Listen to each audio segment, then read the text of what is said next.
So here we are again, presented with yet another Christmas card.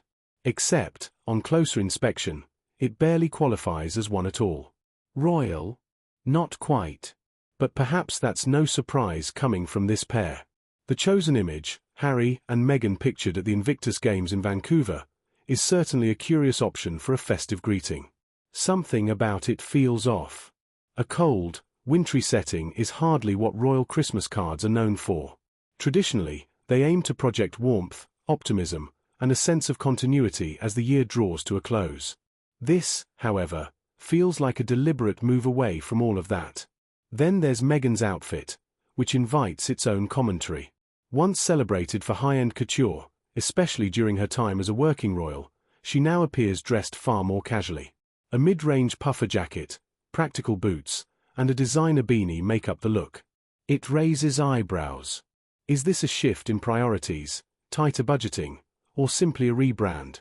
The branded accessories feel conspicuous, as though the labels are doing some of the talking for her.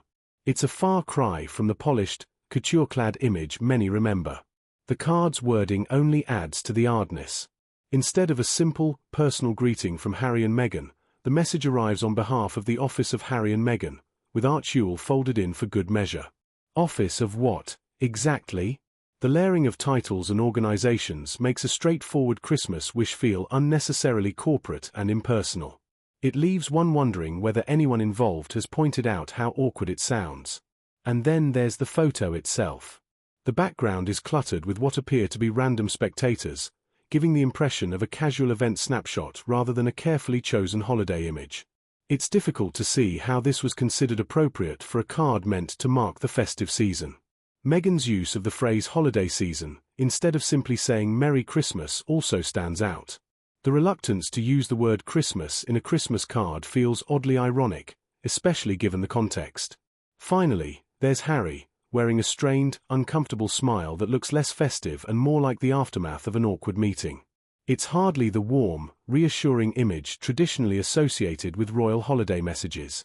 Altogether, the card feels muddled and strangely disconnected, as though it's trying to make a statement without being clear on what that statement is. What should have been meaningful instead comes across as uncertain and overcomplicated. Perhaps better guidance is needed, or perhaps tradition simply isn't the goal anymore. Either way, the result is a Christmas card that leaves more questions than cheer.